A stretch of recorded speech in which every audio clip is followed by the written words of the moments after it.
Oh, what is up, guys? MrITryHard here, and I'm back with episode 2 of my gaming history.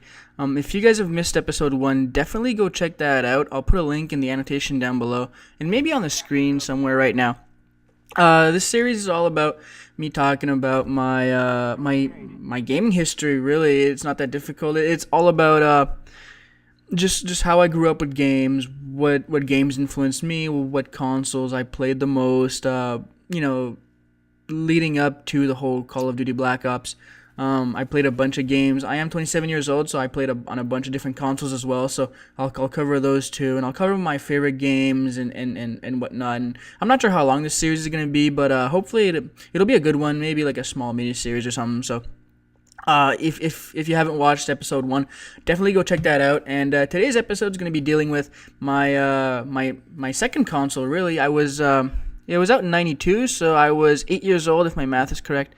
And being 8 years old is not really the high life of a gamer, but I did play this console a lot. It's the Super Nintendo Entertainment System.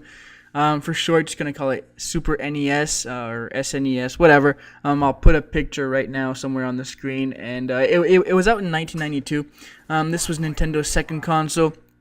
They made it a little bit better than the first one. They boasted that it had like double the graphics and whatnot, which it actually did. I'm pretty sure it ran off of 16 bits. Which was pretty good, man. It was pretty good for like a second gen console for Nintendo. We all enjoyed it. Played games like Super Mario Brothers. There were of course the Donkey Kong Country, Super Mario Kart, games like Zelda, which is probably the only Zelda game I played. I know I get on Zelda's ass a lot on the podcast just because I'm not a big fan of the whole franchise, but the Zelda, I think it's called A Link to the Past. It was the third episode of the Zelda Chronicles or whatever you want to call it. But I played a shit ton of that one, and it was the first actual RPG that I played and that I actually started to like and enjoy, and I brought me more towards the RPG genre. And on the Super Nintendo came a game called Final Fantasy V, which was the first Final Fantasy game that I played. And later on, I did go back and play the other Final Fantasies, Final Fantasy 1, which was actually called, I think it was Blue Lagoon or something like that. And if you go back and play those games right now, like, you can finish a Final Fantasy game in like under 3 hours. But again, like, the reason for that, for like the games being so short, was because the game had no memory.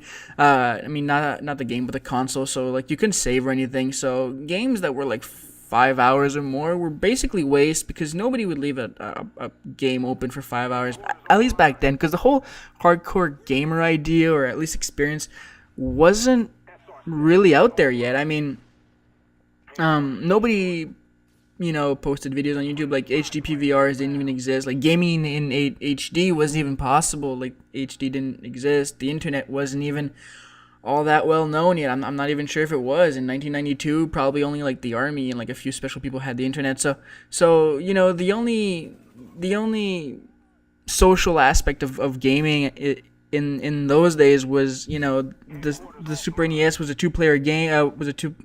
Two-player console. So what people did was you would invite your friends over for like a sleepover or something, and just play games all night on like a split screen. But there wasn't really a lot of 1v1 competitive aspect, stuff like that, stuff like we have now, where all multiplayer is basically PvP, peer v peer, where basically it was more co-op oriented. I mean, of course there were the racing games where you could race against your friends, but most games, like the multiplayer games, were all co-op stuff, and I think it was a nice change of, well, I can't say change of pace, but it's a nice difference from what we have now. I mean, look at Call of Duty Black Ops. It's all about the multiplayer. It's all about being better than the next guy. And I'm all for competition. I mean, I'm a competitive guy, and I do enjoy winning every now and then. But the whole, just play together for fun, like a Portal game. You're playing, the whole co-op aspect. It's great. You play together, but you're not playing against each other, and there are no points, and it's not like nobody's better than the other person. It's just you're playing to have fun.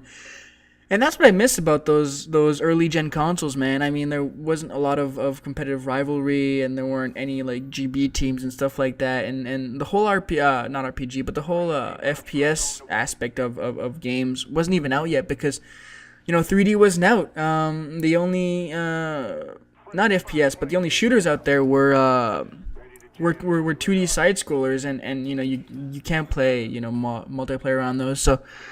So man, there was no competition, and it was awesome. I mean, I was young and I grew up with that console, and God knows it had its own problems. For those of you who know, you inserted the cartridge from the top onto the whole console, and to make the actual here's a 3-piece right here. These guys are bad. But to actually get the cartridge out, you would have to press on this little thing right in the middle. It's like a gray little bar, and it was really, really flimsy. If I remember correctly, I probably broke about 4 or 5 of those. Went through a bunch of different consoles like that. I was fortunate enough to have parents who were nice and generous enough to actually buy me a few consoles, because I definitely went through a bunch of them. The buttons weren't very sharp. It was definitely a cheap console, like for quality wise, stuff like that. The actual old Nintendo was a whole lot better because it was sturdy. I mean, you could pick up a Nintendo right now and it would probably still work perfectly fine. Whereas if you're finding a decent Super NES that still works, then you're probably really, really lucky. And I bet a few of you have a SNES laying around. If you do, put in the comments down below. I want to know what games you played on that. Definitely played a lot of Donkey Kong and a lot of Zelda, like I said, and Final Fantasy, stuff like that. RPG. RPG is really the genre where I played the most games. I actually bought a console just based on one RPG game. But I'll get into that in later episodes. Stay tuned for that. I think that was for the PlayStation 2. But anyways, moving on this one commentary about the SNES, man. Not much to say about it other than it brought me through my childhood. Still wasn't a hardcore gamer, really. Played a lot of it, but like the whole idea of playing competitively and trying to win, stuff like that, it wasn't really out there yet. So still like I'm a noob gamer in all regards, but still had a lot of fun on that one console. So hope you guys enjoyed this commentary, man, about the Super NES Gaming History Episode 2. Stay tuned for Episode 3, where I think I'm going to talk about my third console, or maybe a game. I don't know. We'll see. Anyways, love you. Bye. Love you. Bye.